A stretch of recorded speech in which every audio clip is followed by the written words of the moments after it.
tous avec moi. Marie, président. Marie, président.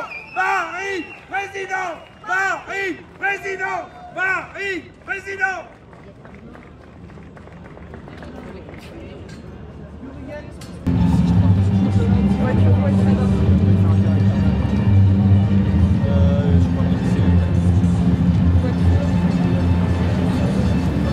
Non, je suis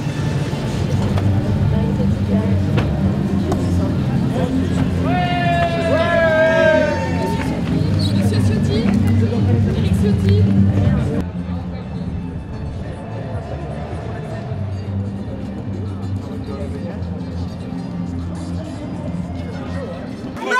Marine, engagement! Marine, engagement! Marine, engagement!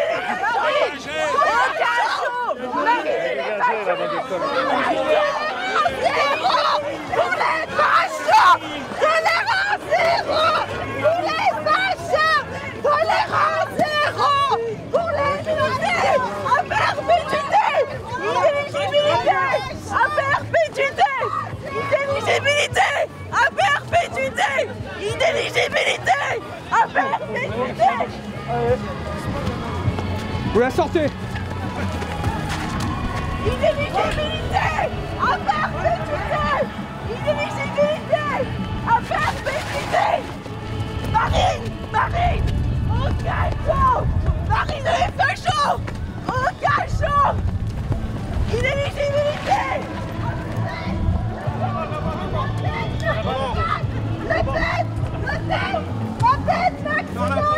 La peine maximale! Sale pute, salope. La peine maximale! La peine maximale! La peine maximale!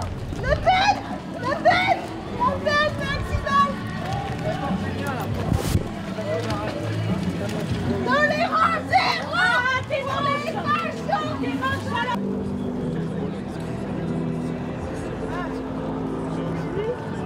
C'est lui là, c'est sûr.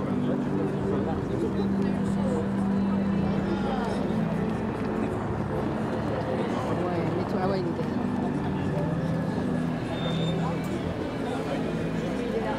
Il est dans la voiture.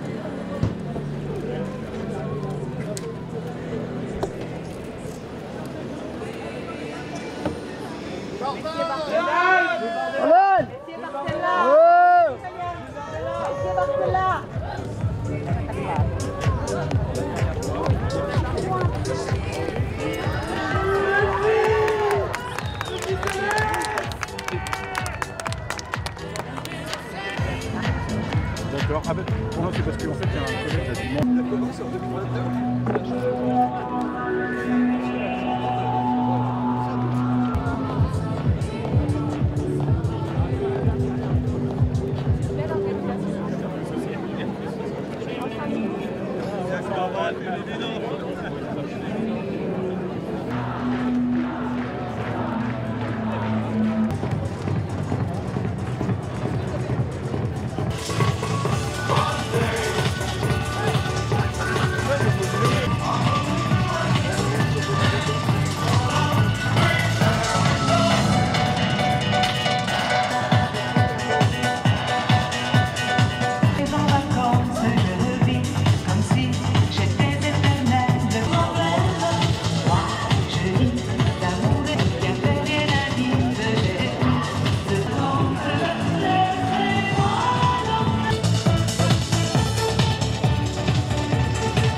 Le même système qui est dernier au moment des élections législatives.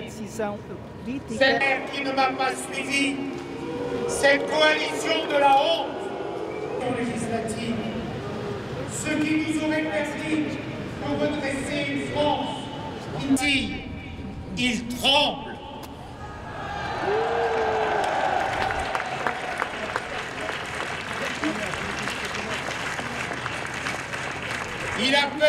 Il a peur d'une alternance qui libérera la France de la médiocrité. Celle de l'immigration de masse, celle de la violence, de cette grande victoire démocratique, échec des forces. ceux qui ne prennent tous nos principes juridiques et au premier rang d'entre eux, avoir répondu présent à l'appel de la démocratie. L'histoire nous a donné rendez-vous ici, place Vauban, à l'ombre solennelle des Invalides, là où reposent les cendres de nos héros, là où souffle encore et toujours l'esprit des siècles d'histoire de France. C'est ici que veille Napoléon, ce géant dont le seul nom fait vibrer le marbre des nations.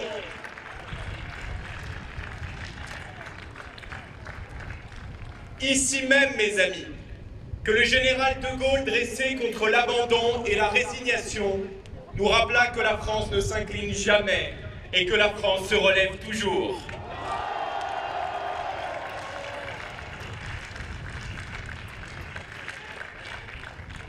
Nous sommes les héritiers d'une civilisation millénaire, bâtie sur l'honneur, le courage et la grandeur. Nous sommes aussi les enfants d'une idée née il y a 25 siècles sur les hauteurs d'Athènes, lorsque des citoyens libres décidèrent pour la première fois de gouverner par eux-mêmes. Cette idée, mes amis, porte le beau nom de démocratie. Au fil des siècles et jusqu'à aujourd'hui, nous l'avons faite nôtre. La Ve République est celle qui a gravé dans le marbre de la Constitution le droit pour tous les Français de choisir librement, sans entrave, sans intermédiaire, celui ou celle qui préside aux destinées de la France.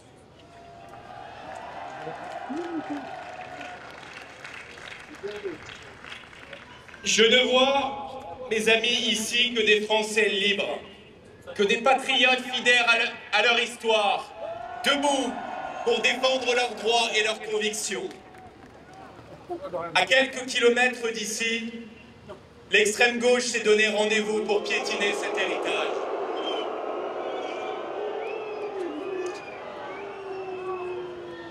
Et de le faire comme à son habitude, en brandissant des étendards palestiniens, des drapeaux rouges et verts, des slogans hostiles aux valeurs de la France, à ses institutions et à ses serviteurs. Je ne vois ici, place Vauban, qu'une marée de drapeaux tricolores.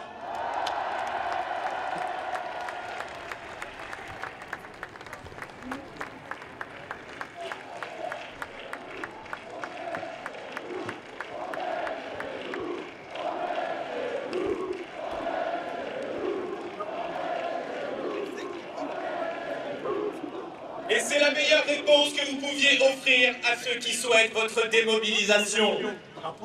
Si nous sommes tous rassemblés aujourd'hui, c'est parce que nous vivons un instant d'une particulière gravité. Le 31 mars 2025 restera une date sombre dans l'histoire de France. Cette décision judiciaire injuste et scandaleuse prononcée contre Marine et visant à l'éliminer de la course à la présidentielle est d'abord une attaque directe contre la démocratie, une blessure pour des millions de Français patriotes. Cette décision, mes amis, disons-le, a choqué. Choqué au point d'être contestée par une grande partie de nos opposants politiques, par des spécialistes reconnus du droit et même par des dirigeants hors de nos frontières. Dans une justification grossière et militante, inédite en droit, des juges ont estimé que la candidature de Marine représentait, je cite, « un trouble à l'ordre public démocratique ».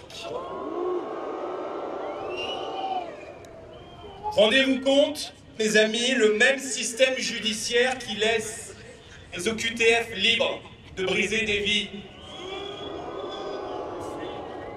le même système judiciaire qui laisse en liberté des délinquants récidivistes a estimé que la candidature de Marine Le Pen constituait un trouble à l'ordre public démocratique. Ce n'est pas seulement absurde et révoltant, c'est une provocation face à laquelle il nous appartient de défendre notre honneur et de défendre jusqu'au bout notre innocence.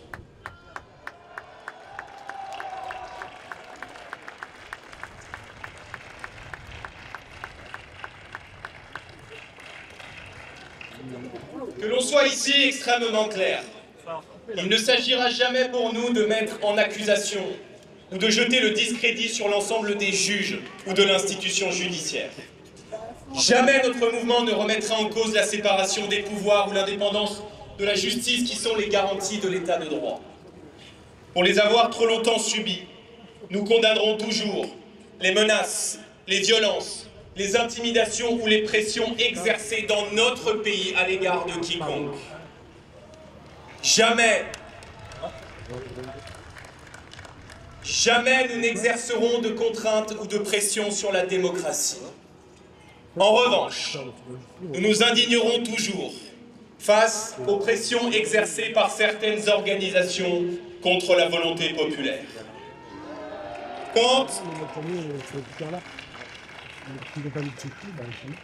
Quand un syndicat, le syndicat de la magistrature,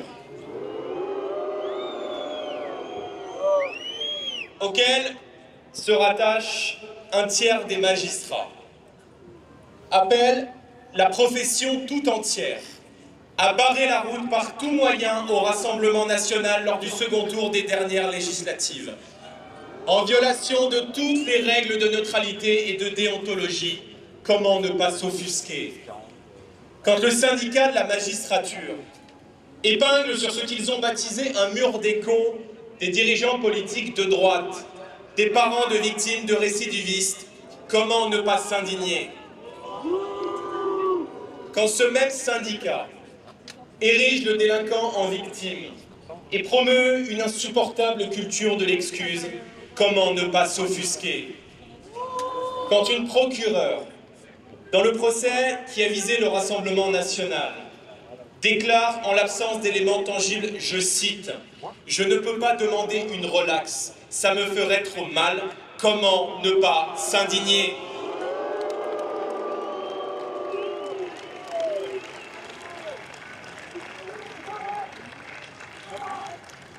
Dans cette affaire, mes amis, ce n'est pas seulement Marine Le Pen qui est injustement condamnée. C'est la démocratie française qui est exécutée sur une simple décision de justice, presque sans aucun recours possible. Avec cette décision, ils ne cherchent pas seulement à interdire Marine d'être candidate. Ils veulent vous priver de votre voix et de votre liberté de choix. Avec cette décision, ils cherchent à réduire au silence, à effacer du paysage toute une partie de la France, avec la même brutalité, avec le même mépris qu'aux dernières élections législatives lorsqu'ils ont déployé de basses manœuvres indignes pour nous empêcher de gouverner. Plus de 13 millions de Français fiers, qui travaillent, qui respectent les règles, seraient ainsi bafoués dans leur droit de choisir. Alors que le Rassemblement national est donné en tête chez les ouvriers, chez les employés, chez les chefs d'entreprise, chez les policiers, chez les agriculteurs, alors qu'il convainc chaque jour davantage tous ces Français qui font tourner le pays, tous ces Français sans qui la société ne peut plus fonctionner, n'auraient plus voix au chapitre.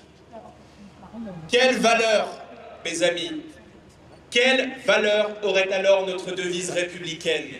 Liberté, égalité, fraternité, si toute une partie de la communauté nationale était mise de côté, condamnée à se taire. Alors, nous n'acceptons pas que la France, que l'un des foyers européens de la démocratie moderne, vive un tel affaissement démocratique. Dans quelle démocratie digne de ce nom, le pouvoir peut-il fermer la première chaîne de télévision de la TNT en cédant à une chasse à l'homme lancée par la gauche? Dans quelle démocratie digne de ce nom, on cherche à mettre à mort financièrement le premier parti de France? Dans quelle démocratie digne de ce nom, on interdit à la chef de l'opposition de se présenter à l'élection suprême? Dans quelle démocratie digne de ce nom, tout est mis en œuvre pour empêcher le premier parti de France, lors des dernières élections, de gouverner le pays? Ces derniers jours, n'ont pas simplement abîmé la démocratie française.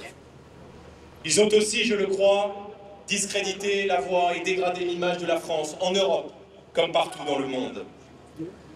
Avant de donner des leçons de droits de l'homme, avant de donner des leçons de valeurs, il faut d'abord être capable de les porter et de les incarner soi-même.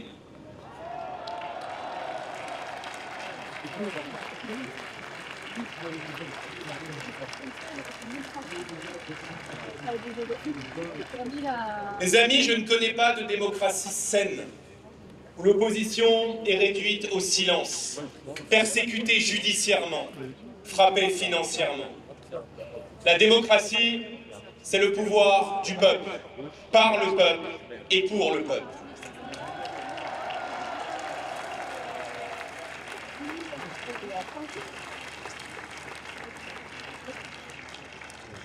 En démocratie et en république, comme l'a dit le général de Gaulle, la Cour suprême, c'est le peuple. Aucune juridiction ne peut aller à l'encontre de ce principe fondamental. Aucune décision de justice, aucune forme de censure ou d'interdiction ne réussira à mettre un terme à ce que nous bâtissons ensemble chaque jour pour la France et pour les Français.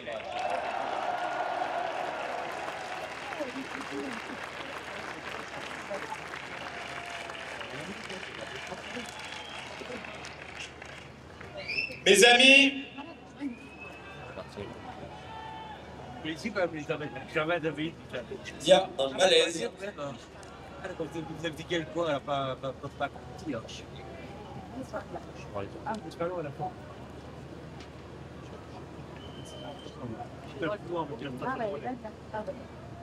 Mes amis, jamais autant de Français ont placé leur confiance, leur voix et leur espoir sur les épaules du Rassemblement national. Jamais, jamais dans l'histoire nous n'avons compté autant d'adhérents, de militants, d'élus, de soutien dans tout le pays.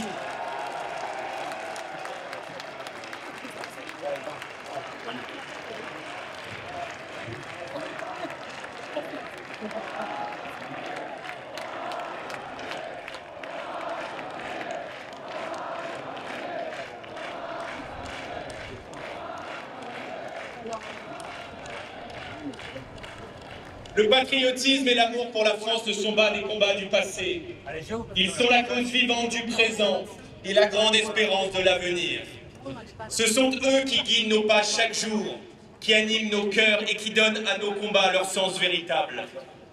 Mes amis, je vous le dis, nous avons le devoir sacré d'être là, de faire bloc, derrière Marine, de tenir bon face aux tempêtes, d'avancer sans relâche face aux épreuves et jusqu'à la victoire.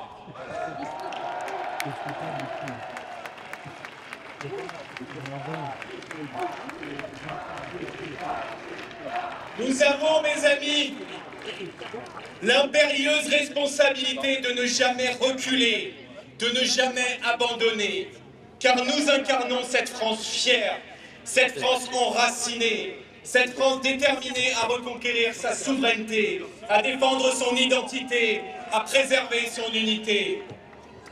Alors je le dis à nos adversaires, nous sommes là et nous serons là, demain et après-demain. Nous serons là.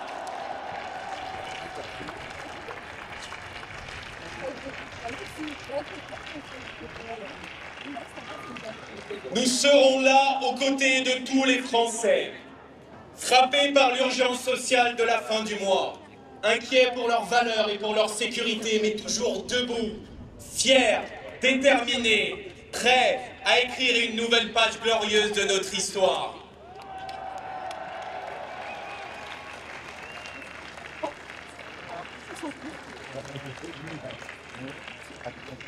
Mes amis, qui d'autre que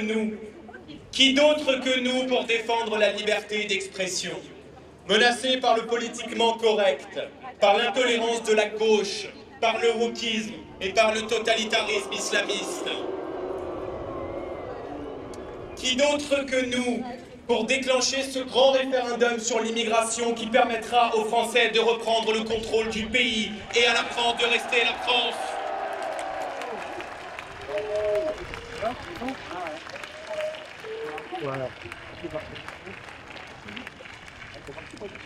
Qui d'autre que nous pour redonner aux Français le droit de vivre dignement de leur travail et à nos entreprises le pouvoir de produire sans entrave? Qui d'autre que nous pour redonner à la France sa grandeur et aux Français les moyens de leur bonheur? Mes chers amis, je ne peux conclure cette allocution sans vous parler d'une femme.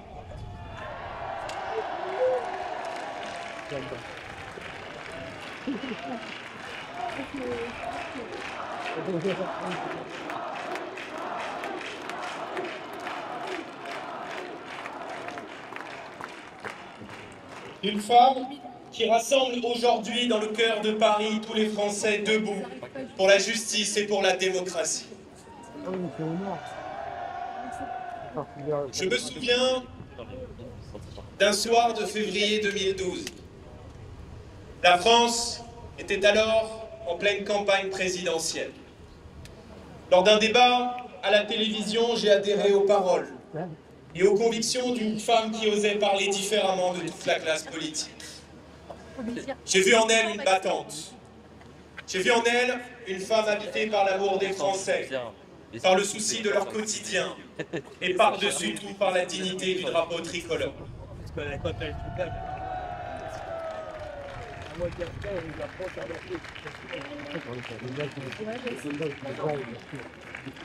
Ce jour-là, mes amis, j'ai compris que Marine Le Pen était une femme d'État, avec ce qui était à l'époque sa première candidature à l'élection présidentielle. Elle m'a donné l'envie de l'engagement, autant qu'elle a fait naître un espoir immense dans tout le pays, dans tout le peuple de France, de la métropole jusqu'à nos territoires d'outre-mer. Depuis, cet espoir n'a cessé de grandir, élection après élection, épreuve après épreuve, bataille après bataille. Chaque jour, notre mouvement, le Rassemblement national, se renforce et devient chaque jour un peu plus la maison commune de millions de Français et de millions de patriotes.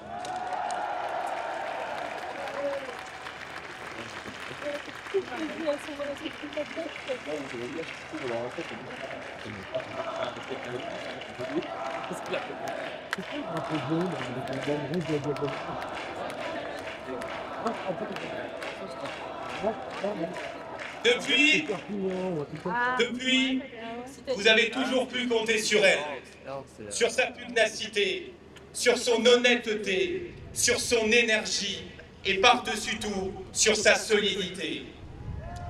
Aujourd'hui, mes amis, c'est elle qui a besoin de vous. C'est elle qui a besoin de nous.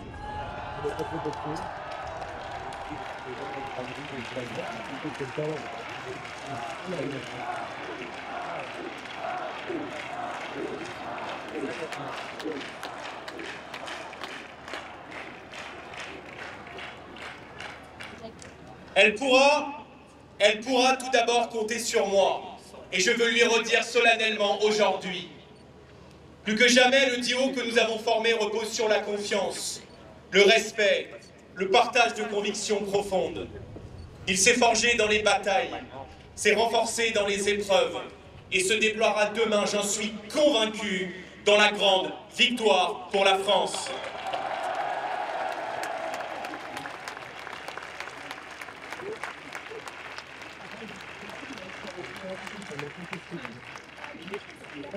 J'ai aussi la certitude, mes chers compatriotes, qu'elle pourra compter sur vous. Alors je ne vous demande qu'une chose, aidez-la, aidez-la face à l'injustice, aidez-la en poursuivant la mobilisation à nos côtés, aidez-la en amplifiant la vague patriote partout en France. Rejoignez-nous, adhérez au Rassemblement national, c'est résister.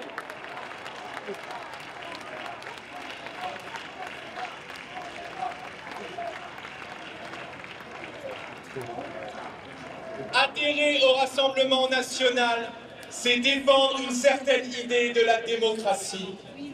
Adhérez, mes amis, car au bout de ce chemin, c'est la victoire qui nous attend et croyez-moi, elle n'a jamais été aussi proche.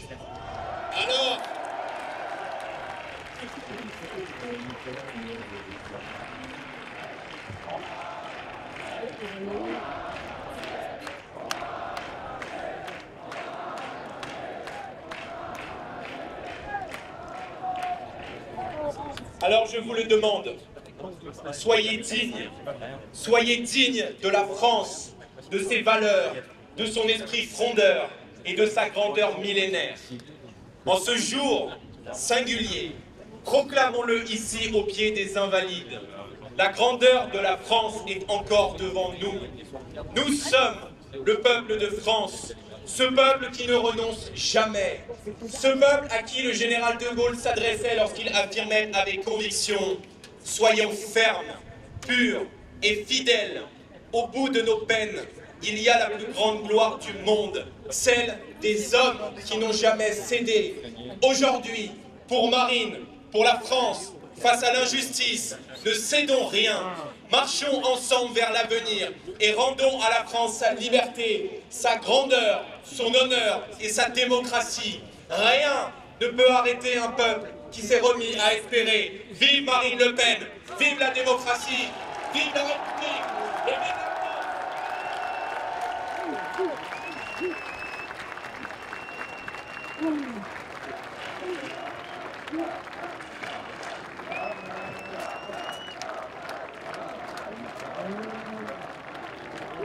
Ne vous laissez pas intimider, ne vous laissez pas décourager. Quand la décision arrive, elle est dure parce qu'elle est injuste. Vous connaissez très bien cette phrase de Montesquieu, il n'y a point de plus cruelle tyrannie que celle que l'on exerce à l'ombre des lois et sous les couleurs de la justice. Quand l'injustice vient directement de ceux qui sont censés rendre la justice, il est évident qu'elle est plus insupportable encore que n'importe quelle autre injustice. Mais cette indignation, cette blessure, il faut s'en servir. C'est un moteur de persévérance. Ça fait 30 ans que je me bats pour vous. Et ça fait 30 ans que je me bats contre l'injustice. Et par conséquent, je vais continuer à le faire. Lorsque les obstacles s'accumulent, lorsque la résignation vous gagne, lorsque la lassitude vous gagne, capable de décupler votre ardeur et de vous rappeler à l'enthousiasme de votre engagement. Ce pays que nous aimons si profondément, si passionnément, parce que nous appelez pouvoir. Nous serons là pour répondre à son appel. Vive la République, vive la France!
Chers amis, comment vous exprimer ma gratitude pour le formidable sursaut populaire en faveur de la démocratie et du droit que vous incarnez partout en France et dont votre présence nombreuse et fervente témoigne aujourd'hui.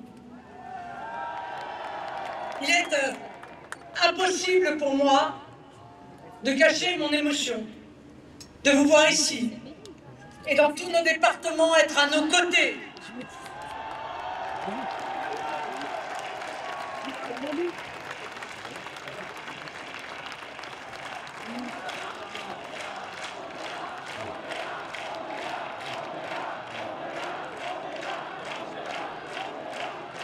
Et merci d'être là, merci d'être à nos côtés pour défendre ce que cette décision a foulé aux pieds et auquel je tiens par-dessus tout, mon peuple, mon pays et mon honneur.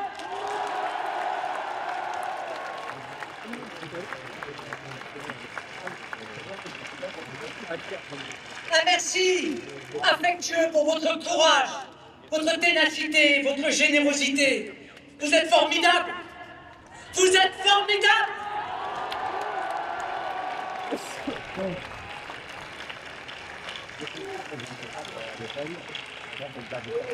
Merci aussi à Louis, Eric et Jordan pour leurs paroles puissantes et amicales, pour leur énergie et pour leur force de conviction. Au moment où nous sommes engagés dans ce combat essentiel pour la vérité et la justice, ce combat également pour l'honneur de notre mouvement et les libertés démocratiques des Français. Merci aux personnalités étrangères, chefs de gouvernement ou de partis qui se sont exprimés tout particulièrement à nos partenaires européens, membres du groupe des Patriotes pour l'Europe au Parlement européen. Merci aux centaines de députés européens et nationaux, aux élus locaux de France qui ont fait entendre leur voix à cette occasion. Et bien sûr, un remerciement infini aux demi-millions de Français, électeurs ou non du Rassemblement national, qui par la signature immédiate de notre pétition ont tenu à nous manifester leur solidarité.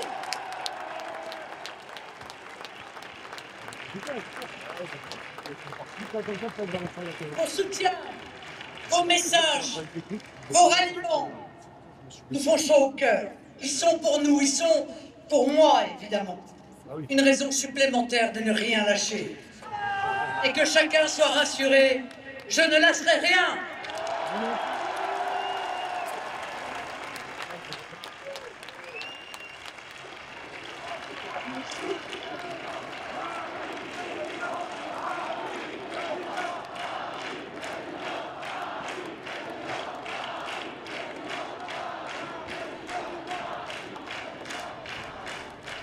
Comme vous, nous partageons une sainte horreur de l'injustice et de la partialité. Nous ne pouvons que nous comprendre, vous le peuple de France qui subissez chaque jour votre lot de dénigrement, de mépris, d'injustice. Vous livrez à toutes les insécurités sociales, physiques, maltraités dans votre propre pays, niés dans votre culture et dans votre identité. Vous restez pourtant irréductible et convaincu que le découragement, la soumission n'est pas envisageable, que le combat doit être mené.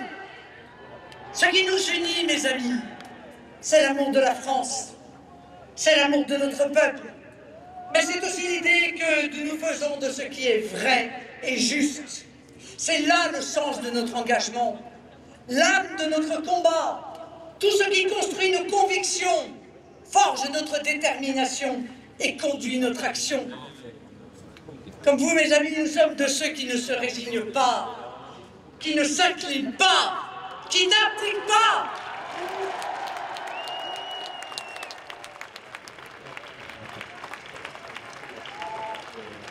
Nous savons que derrière les droits et les libertés que nous invoquons, nous défendons les droits et les libertés des Français, de tous les Français, et particulièrement des Français discriminés dans leur propre pays. C'est pourquoi nous croyons dans la politique, parce qu'elle peut, parce qu'elle doit combattre l'injustice, changer la vie, mais aussi affronter les forces du système dont le seul projet est de se maintenir, quel qu'en soit le prix, quelle que soit la bassesse des moyens mis en œuvre pour y parvenir.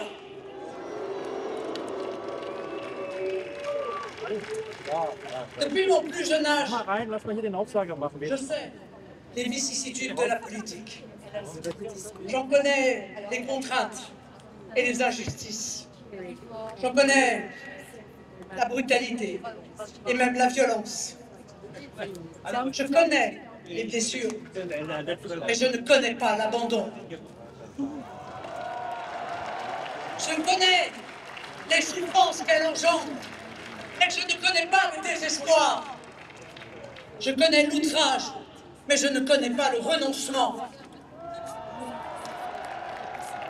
Comme opposants, nous avons appris très vite que le combat judiciaire qui pourrait être mené contre nous faisait partie intégrante du combat politique. Sur le long chemin qui conduit aux responsabilités, nous avons eu à subir tant de mensonges, tant de calomnies, tant de coups bas et d'attaques, tant de mauvais procès qu'il nous a fallu déjouer. Tant auraient renoncé à notre place. Mais nous sommes toujours là. Et bien là!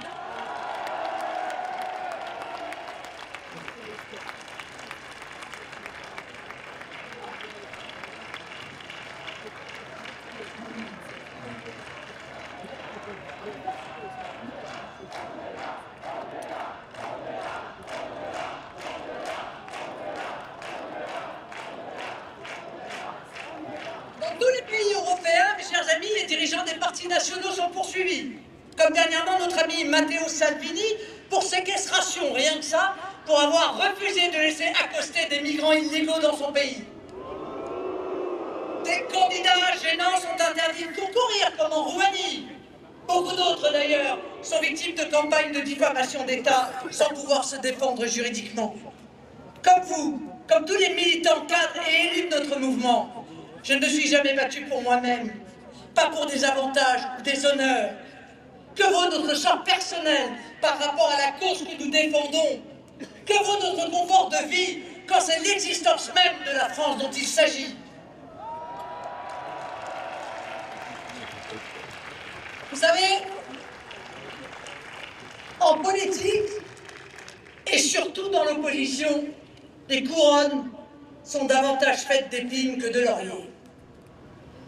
Pour autant, nous avons de la politique une haute idée, car il n'existe pas d'activité plus noble, plus tournée vers les autres et la bienfaisante action publique que la politique. Le débat d'idées, la confrontation loyale des points de vue et la fédération des énergies à la recherche du bien commun, c'est cela pour nous la politique. C'est pourquoi l'engagement militant nous semble si naturel, si estimable. Comme de très nombreux adhérents de partis et élus de tous bords, nous voyons l'engagement politique comme une sorte de sacerdoce. Un sacerdoce laïque, mais auquel il faut beaucoup sacrifier. Cet engagement politique nous apparaît être, dans la France et l'Europe d'aujourd'hui, un impératif absolu. Quand le pays s'affaisse et perd sa souveraineté, quand le peuple souffre, quand l'avenir collectif semble incertain, alors l'engagement n'est pas seulement une nécessité, c'est un devoir. Je continue à croire que la politique n'est pas ce que certains voudraient en faire, y compris avec des apparences légales et prétendument respectables. Un jeu pervers de persécution des opposants, de criminalisation des adversaires, la volonté de ruiner les partis d'opposition avec un seul objectif, garder le pouvoir alors que l'on mène le pays à la ruine et au chaos. Parce que l'activité politique est respectable et noble, elle doit être aussi respectée. Les élus ne sont pas des trophées de tableaux de chasse qu'il faudrait accrocher sur je ne sais quel mur des cons.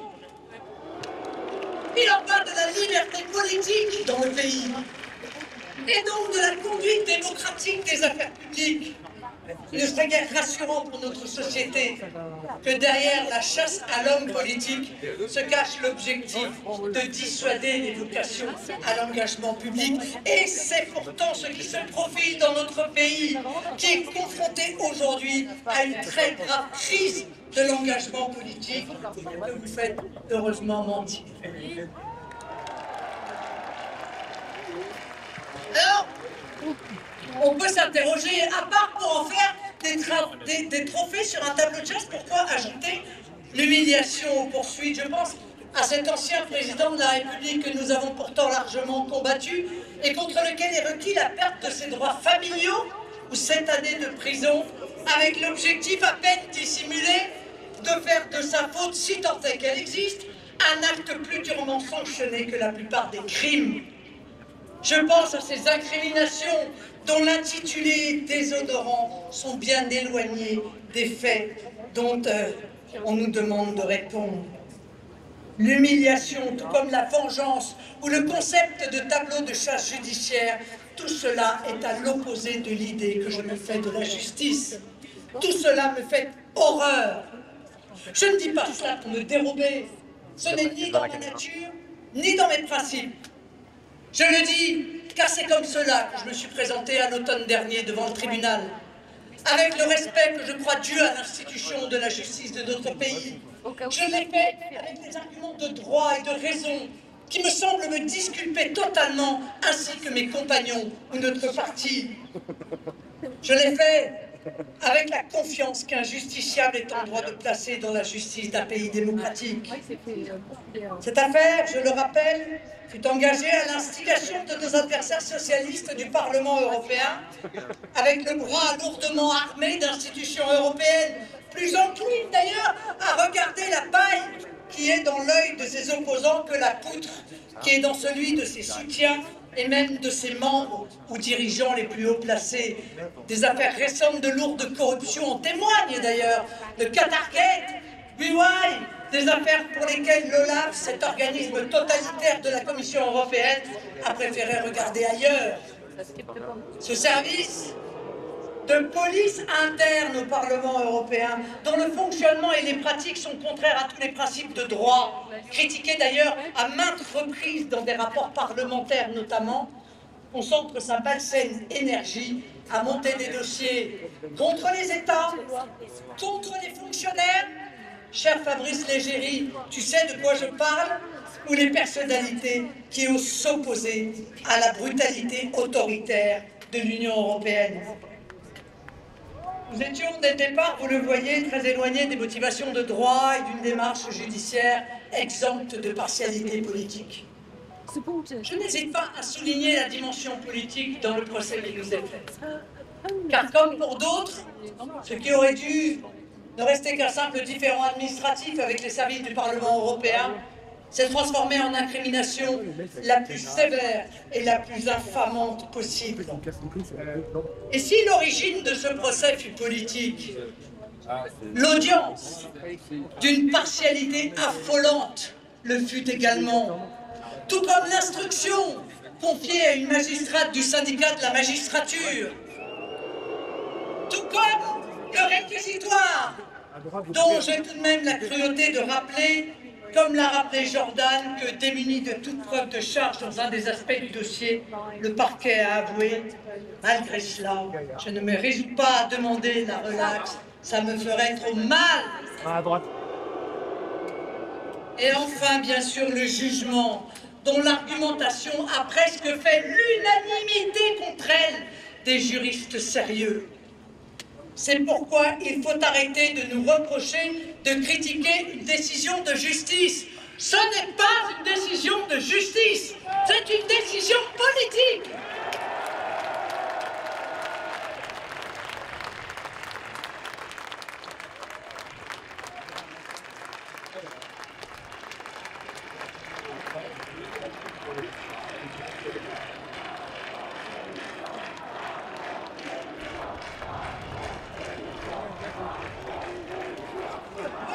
Il faudrait l'éliminer de la vie politique, sans voie de recours possible, au nom d'un soi-disant trouble à l'ordre public démocratique, concept purement et simplement inventé pour l'occasion. Pardon, mais le principal et même l'unique trouble à l'ordre public démocratique, c'est bien celui qui consiste à empêcher l'unique souverain, le peuple, de s'exprimer.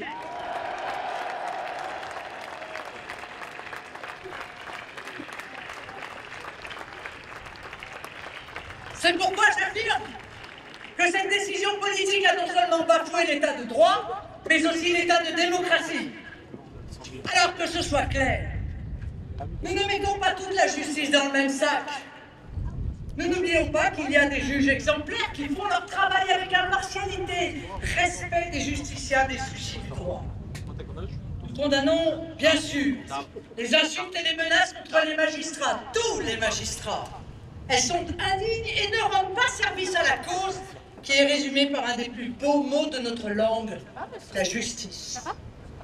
Vous l'avez compris, nous ne demandons pas d'être au-dessus des lois, mais pas au-dessous des lois.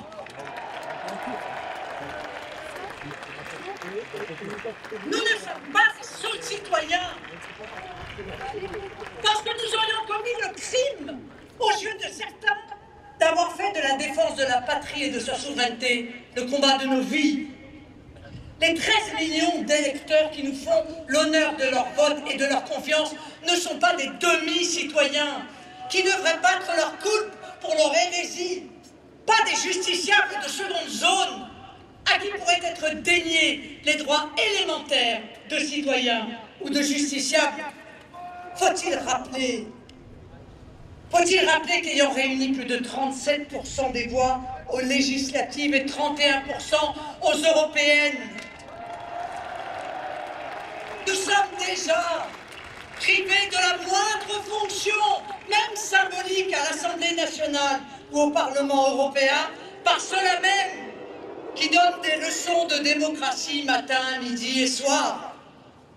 Comment croire qu'en France, le pays des Lumières et des droits de l'homme, on puisse gouverner en ayant recueilli 5% des voix et qu'on interdise de toute fonction un parti qui réunit 37% des suffrages?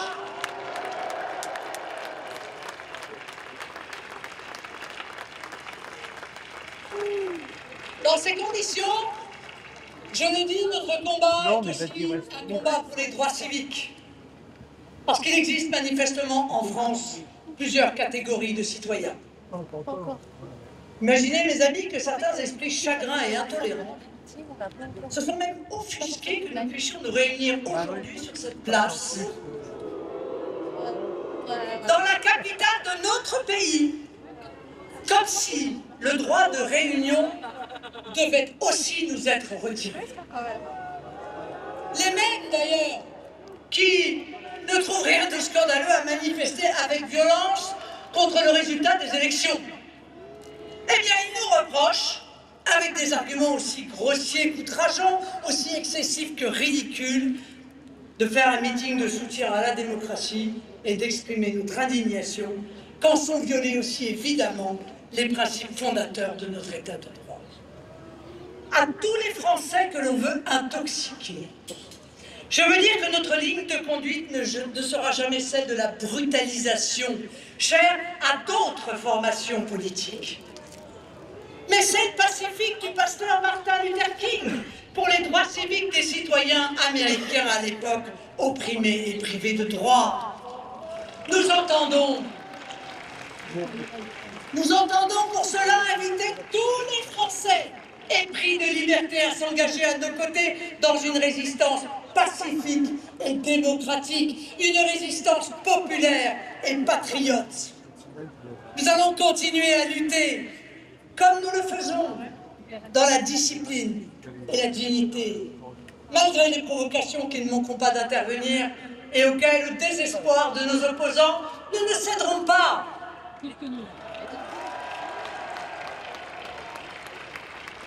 Malgré les fantasmes de nos adversaires, il n'y a chez nous aucun esprit de sédition, seulement la volonté inaltérable de défendre pour nous et pour tous les Français de métropole, d'outre-mer et du monde qui sont exclus ou se sentent exclus leurs droits, tous leurs droits.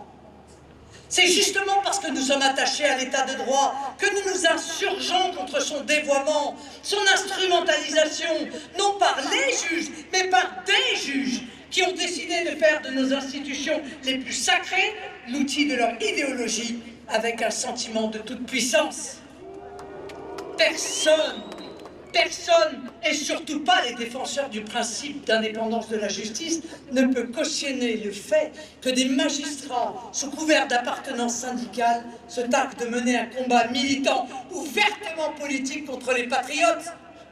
Un combat ostensible et revendiqué dans un esprit de vengeance politique. À ce titre, le communiqué du syndicat de la magistrature rappelé par Jordan est en même temps éloquent et inquiétant. Personne, et surtout pas les défenseurs du principe d'indépendance de la justice, ne peut cautionner le fait que des magistrats criminalisent des idées politiques souverainistes ou en fassent une circonstance aggravante. Je rappelle l'argument insensé du tribunal. Je cite, « L'atteinte aux intérêts de l'Union européenne revêt une gravité particulière dans la mesure où elle est portée, non sans un certain cynisme, mais avec détermination par un parti politique qui revendique son opposition aux institutions européennes. » Cet argument marque le caractère éminemment politique de cette décision. Quel justiciable peut ne pas trembler à l'idée de se voir désormais appliquer la rétroactivité de lois, de réglementations européennes ou de jurisprudence, comme ça a été le cas dans cette affaire, parce que ces idées, son nom ne plaît pas à un juge dont l'impartialité est ainsi gravement questionnée. La justice dans un pays de droit qui se respecte ne peut pas être une loterie, mes amis. Et l'innocent doit l'attendre, pas la craindre. Pas davantage, les juges ne sont des législateurs qui se substitueraient aux représentants du peuple démocratiquement élus. Chacun doit être à sa place. Et nous devons rappeler que le judiciaire n'est pas un pouvoir, mais une autorité.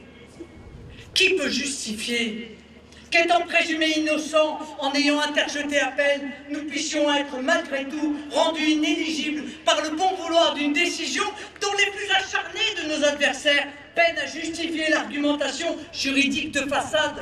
Pire, que le droit à un recours effectif soit présenté dans cette décision pénale comme un privilège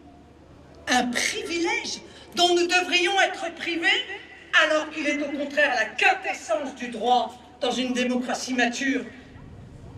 Qui peut se satisfaire que la France enterre le principe de double degré de juridiction, qui est une garantie faisant partie des droits fondamentaux de tout justiciable dans un état de droit? Ce principe se fonde sur la conviction raisonnable que des juges peuvent se tromper. Et c'est si vrai que près de la moitié des décisions de première instance sont réformées ou modifiées en appel. Qui peut enfin accepter l'effacement de notre modèle de justice dont nous étions à juste titre si fiers, et dont je rappelle qu'elle reconnaît aux prévenus deux droits inaliénables: le droit de se défendre, le droit de disposer d'une instruction à charge, mais aussi à décharge, c'est-à-dire une procédure contradictoire qui recherche la vérité et non un système qui cherche à vous faire reconnaître par la menace de peine aggravée des incriminations dont vous êtes innocent. Ah, je sais, l'avocate qui ne peut s'empêcher parfois, souvent, de se réveiller en moi, ne se résout pas à ce que le simple fait de se défendre lors d'un procès puisse être retenu comme une prétendue preuve de la culpabilité et serve d'argument pour faire de nous des récidivistes en puissance. Cela n'est pas la justice, ça s'appelle la chasse aux sorcières. Je ne peux me résoudre non plus à voir l'indispensable sérénité de la justice mise à mal par un jeu trouble de certains magistrats avec les médias. Comme si la justice pouvait être un levier d'un combat médiatique contre les politiques. Et ce jeu trouble, il est allé jusqu'à adresser le jugement complet aux médias le soir même du délibéré, alors que nos avocats, nous, ne l'ont eu que le lendemain. Ah, vous l'avez compris. Nous ne contestons pas la justice, mais demandons que ces dévoiements indignes d'une démocratie cessent. Dans cette incroyable inversion accusatoire, ce serait nous qui serions un danger pour la démocratie et l'état de droit. Je le dis et le redis solennellement ici. C'est nous qui sommes les plus fervents défenseurs, les plus ardents protecteurs de la démocratie et de l'état de droit.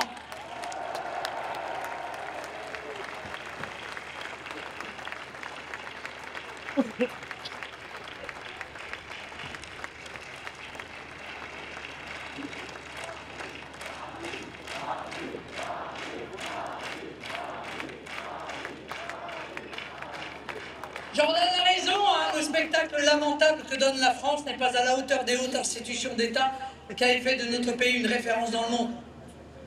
Elle n'est pas à la hauteur du message universel de la patrie des droits de l'homme, pas à la hauteur de son image de grande démocratie éclairée. Personne hors de nos frontières ne peut comprendre qu'aujourd'hui, certains en France considèrent que l'expression démocratique du peuple souverain doit être encadrée, limitée, dès lors qu'elle n'est pas conforme à leur vision.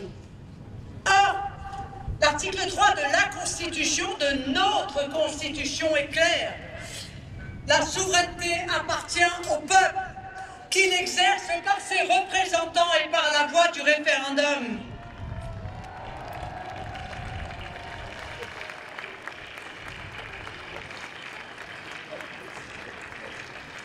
On oublie souvent l'alinéa 2.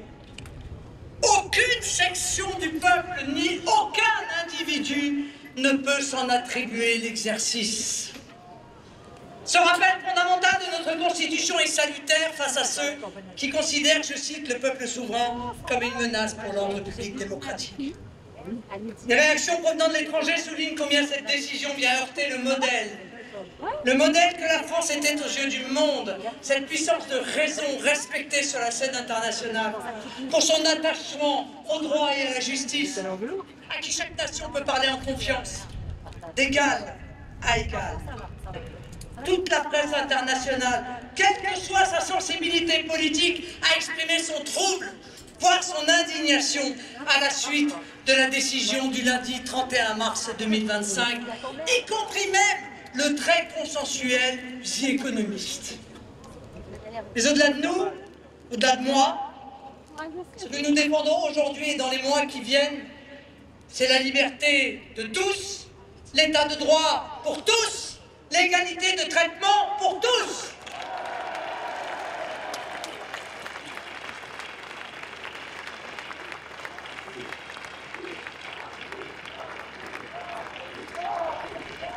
Ce que nous défendons, ce sont les fondements de notre démocratie qui reposent depuis Montesquieu sur le principe de la séparation des pouvoirs.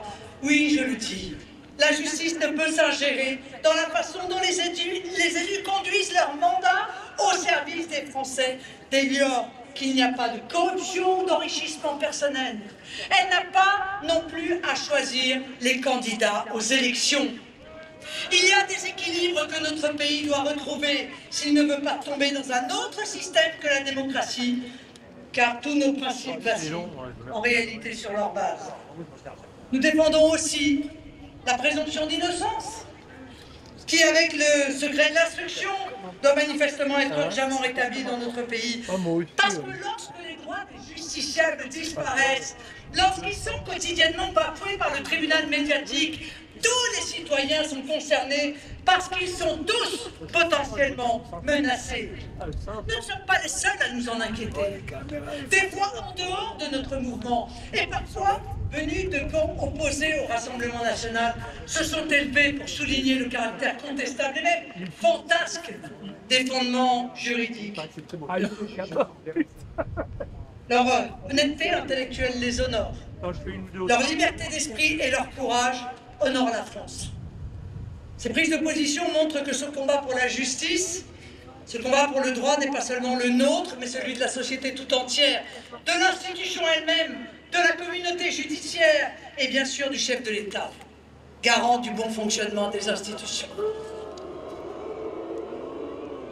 Vous savez, la décision dont nous sommes victimes, comme les décisions injustes qui frappent tant de justiciables en France, soit par les délais, soit par des résultats déroutants, sont aussi le signe d'une érosion de nos institutions, que l'on ressent dans les études d'opinion et qui démontrent une perte de confiance des Français dans leur justice. Ce constat ne fait que renforcer notre détermination de voir l'État se redresser dans ses fondements. Or, il n'y a pas de redressement de l'État sans renouer avec une confiance populaire en la justice. La justice a un rôle essentiel et noble auquel je crois profondément. Par son exemplarité, son sens du bien commun, la justice, consciente de la portée de ses décisions et de son rôle social, doit rassurer et fédérer les citoyens. Nous lui en donnerons les moyens matériels et humains. À elle, sans attendre, de se livrer aussi à une introspection et de ne pas se couper du pays en s'enfermant encore davantage dans une logique corporatiste. Je veux croire que cette affaire aura un effet positif et permettrait une prise de conscience sur l'état de droit dans notre pays, sur la notion sacrée des droits de la défense, sur la place de la justice dans notre société, sur le droit du peuple à choisir ses représentants, c'est-à-dire en un mot, sur la démocratie. Ceux qui tentent de nous soumettre ou de nous faire baisser la tête ne paraissent grands qu'à ceux qui sont déjà à genoux. Nous sommes debout pour la justice, pour le peuple et pour la France.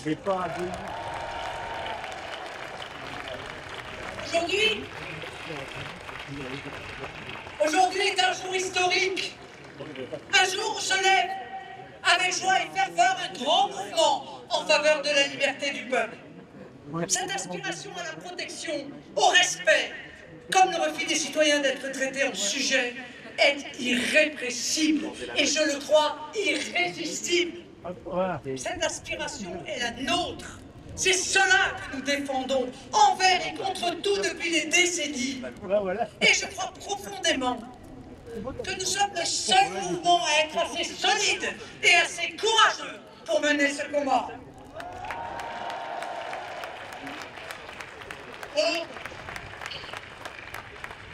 Alors, mes amis, n'oubliez jamais les raisons pour lesquelles ils nous attaquent si durement, avec tant de déloyauté.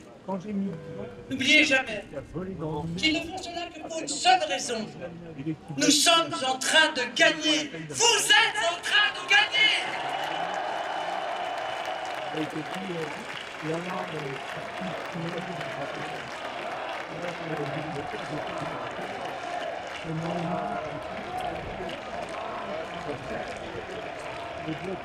N'oubliez jamais qu'ils sont pleinement conscients de l'immense vague que constituent d'élection en élection vos millions de bulletins de vote. N'oubliez jamais que nous sommes le parti des bâtisseurs, le parti des conquérants, le parti des amoureux infatigables de notre grande et belle nation. N'oubliez jamais que nous devons garder chevillés au corps et au cœur la seule cause, la plus belle cause qui vaille, la France.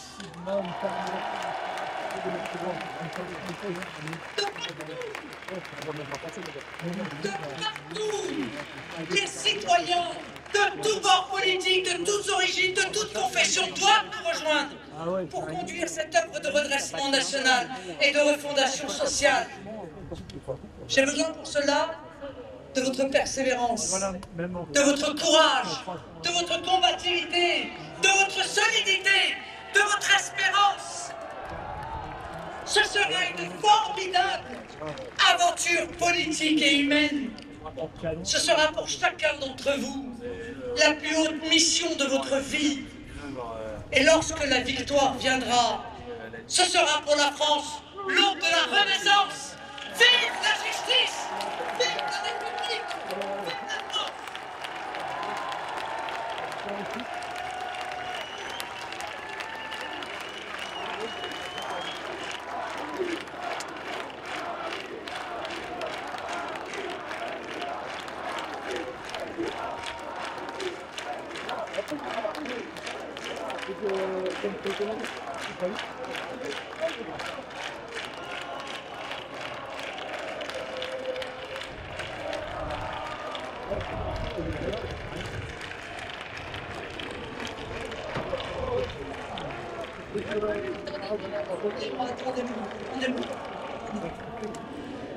Attendez-moi.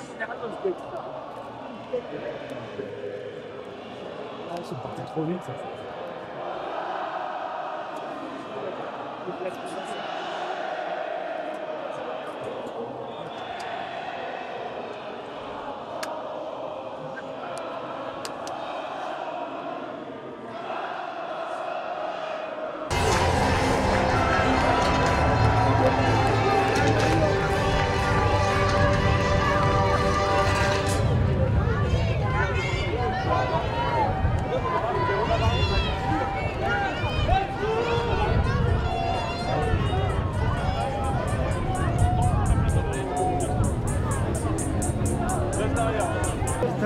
c'est de le corps, là.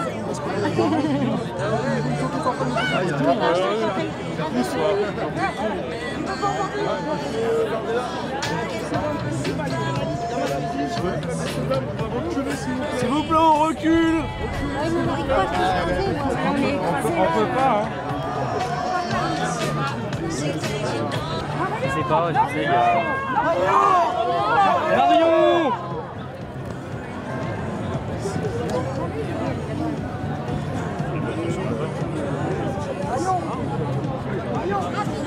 Marion!